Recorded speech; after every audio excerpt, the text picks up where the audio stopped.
저는 아이에게 스마트폰을 쥐어주는 것을 반대합니다. 저도 조율하고 효율적으로 하려고 했지만 결국에는 랜선 애인이나 트위터에 있는 모든 영상들이 음란물이었습니다. 지금 중학교 남학생들의 실태가 어떤지 아시는지요? 저의 중1 아들 이야기예요. 소통도 많이 하고 저와의 관계도 좋은 아이입니다. 공부도 자기주도적으로 하는 아이고요. 어릴 때부터 지금까지 책도 즐겨 읽고요. 초등학교 때까지는 괜찮았습니다. 그러나 중학교를 가고 나서 2학기부터는 아이가 갑자기 변하기 시작했어요. 환경 때문이 아닌가 생각해 봅니다. 초등학교 때와는 달리 중학교는 또 다른 환경이니까요.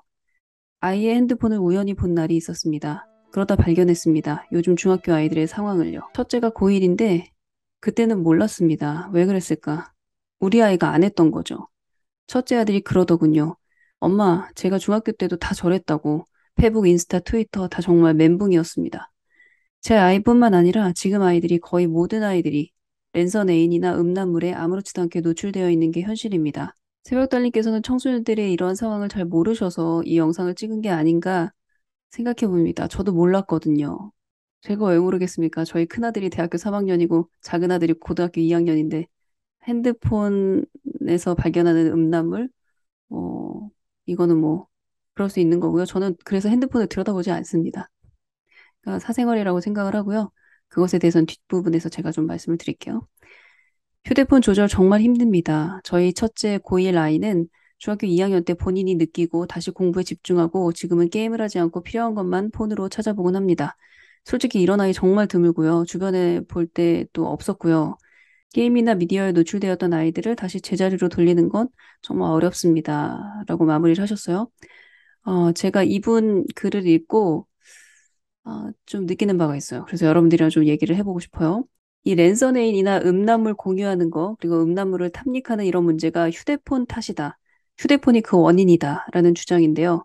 그럼 제가 이렇게 묻고 싶어요. 그럼 휴대폰이 없던 시절에는 음란물을 공유하고 같이 보고 탐닉하는 그런 일이 없었는가? 아니잖아요. 우리 휴대폰 없는 시절, 우리의 과거를 한번 돌이켜 보시다. 시계를 한 30년 전, 40년 전으로 돌려서 생각을 해볼 때, 여러분 어렸을 때 음란물 안 보셨어요?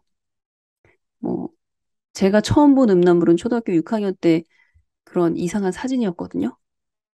네, 휴대폰이 없어도 언제나 음란물과 부적절한 그런 들은 언제나 있었죠. 30년 전이건 60년 전이건 조선시대건 고려시대건 음란물은 그 시대에 맞는 매체를 통해서 굉장히 빠른 속도로 번져나가고 많은 사람들이 탐닉을 하게 됩니다.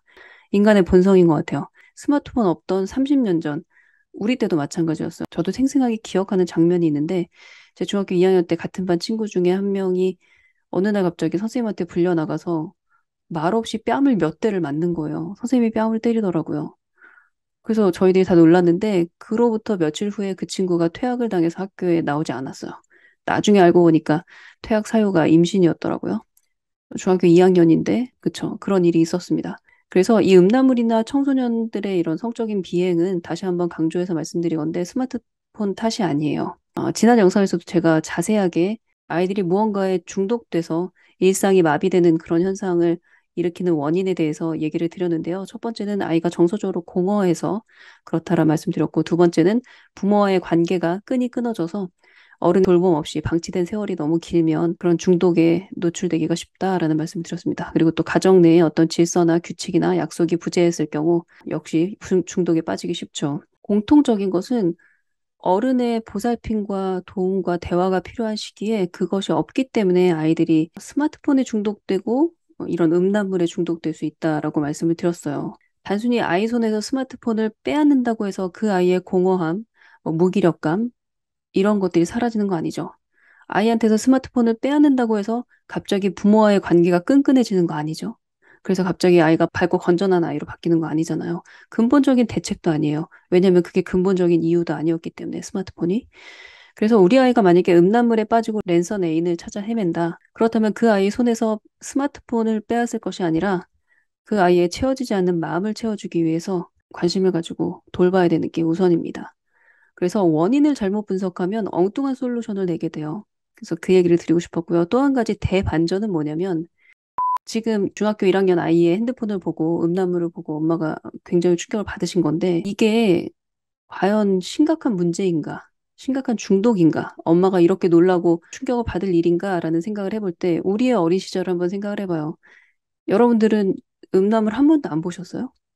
야한 영화 한 번도 안 보셨어요? 야한 영화 보고 계속 이렇게 상상하는 거 안 하셨어요? 전 중학교 때 한참 했는데 초등학교 6학년 이때부터 막 하이틴 소설 읽고 저는 이런 아이가 음란물이나 이런 특히 여학생들이 이제 로맨스 소설에 빠지는 거에 대해서 그렇게 크게 부정적이라고 생각하지 않고 되게 자연스러운 현상이라고 생각을 해요. 신체가 바뀌잖아요. 2차 성징이 일어나면서 신체 변화에 따른 아주 자연스러운 그런 반응일 수도 있다라는 생각을 합니다. 그리고 여러분들 남편분들도 어렸을 때 꽤 많이 보셨을걸요? 야한 잡지, 야한 영화 이런 거. 저는 이것도 어찌 보면 우리가 어른이 되어가는 건강한 과정 중에 하나로 볼 수 있다고 생각해요. 그러니까 아이폰에서 우연히 발견된 그런 음란물, 그쵸? 그런 영상물들, 이런 것들을 저는 침소봉대할 필요 없다고 생각해요. 자연스러운 생리 욕구일 수도 있고, 그냥 못 본 척 지나갈 수 있는 그런 해프닝이라고 생각하셔도 될 것 같아요. 그리고 지금 이 글 쓰신 엄마를 보니까 아이를 굉장히 지극정성으로 잘 키우셨어요. 크게 걱정 안 하셔도 될 것 같아요. 네. 아이를 정성으로 규율 안에서 질서 있게 잘 키우시는 분이기 때문에 아이도 뭐 호기심에 음란물을 볼 수는 있지만 뭐 그것에 빠져서 중독이 된다라는 건 일상이 마비가 되는 거잖아요. 그런 일은 없을 것 같습니다. 큰아이도 지금 잘 자라고 있고 둘째도 마찬가지라고 생각을 해요. 그래서 크게 걱정 안 하셔도 될 것 같습니다. 네.